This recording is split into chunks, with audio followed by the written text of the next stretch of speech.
Hey everyone, Gavin here, and I'm joined by the founder of this amazing festival again. Thank you.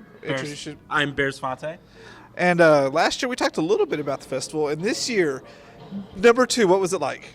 Well, it was great because last year we saw what people liked, and we saw that they were willing to take some risks and see things that are sci-fi, but maybe have a little horror tinge to them. See some documentaries. So we were kind of able to expand our programming a little bit. And Was there anything last year they didn't like?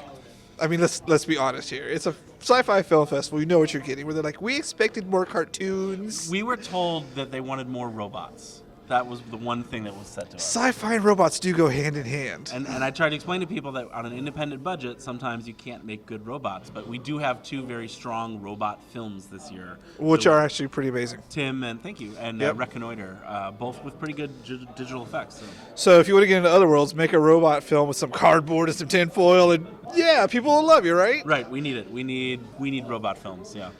Was it easier or harder this year than last year? It was easier to get good films because people had heard of us and we've been around a little bit longer. Then it was harder to make the decisions because we got so many good films, which is a good problem to have. What was the one film that didn't make the cut that you're like, oh, I wish I could have fit that one in?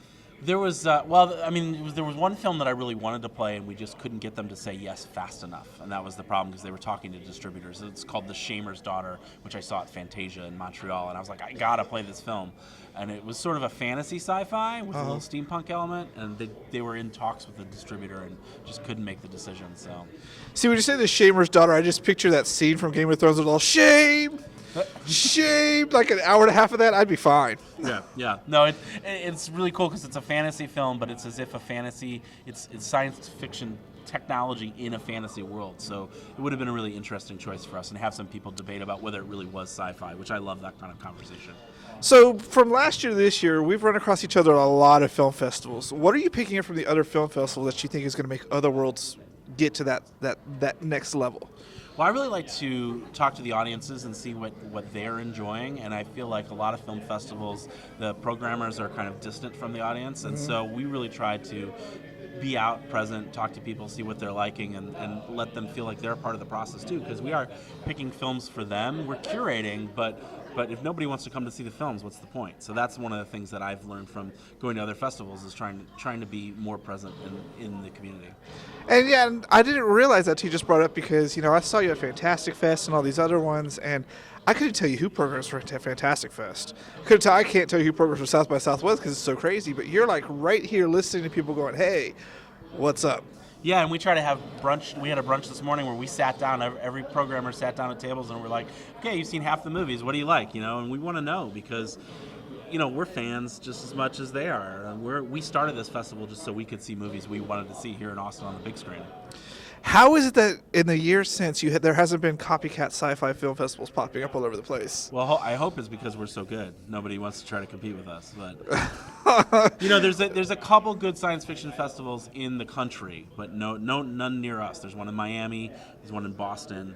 But really, west of that. It's weird because, we live in Texas. Every weekend there's some sort of film festival or comic convention, and they're all exactly alike.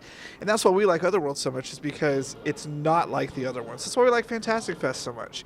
It's not your typical thing, so I just find it weird that no one's like, hey, that dude's got a good idea. Let's go ahead and make our own version of it and call it Yes World's Pflugerville or something, Well, we'd be happy to license them the rights to the name if they would like to talk to me about that. I can see how you could use the name and you could use the likeness, but man, it's going to be Otherworld's 3 packages of tacos and maybe a case of beer.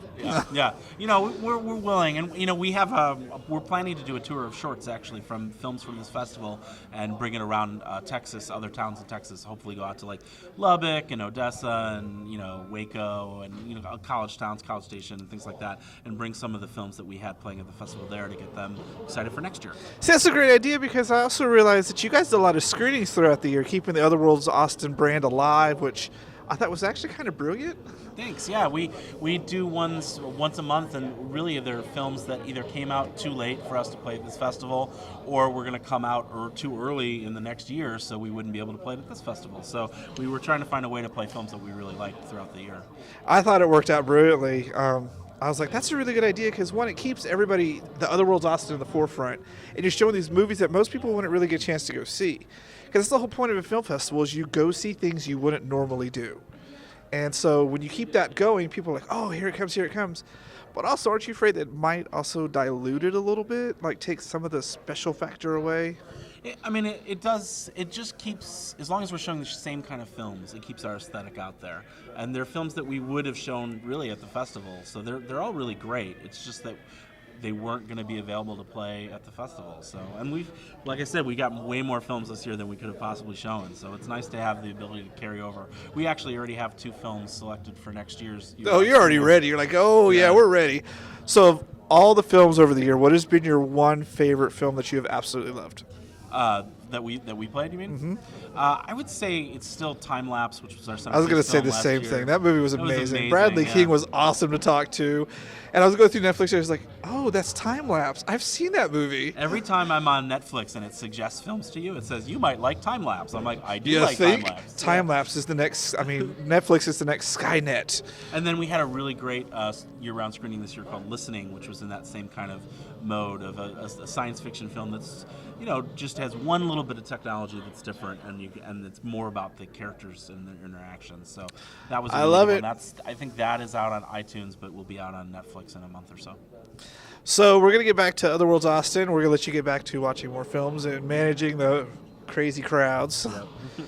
Have you had to pull any ray guns off anybody yet? We did have a few people dressed in costume, but nobody no ray guns? No, I think no death lasers? No robots sneaking in the crowd? No. But definitely some weird alien costumes and face painting makeup and stuff like that. We'll be seeing those later. Thank you.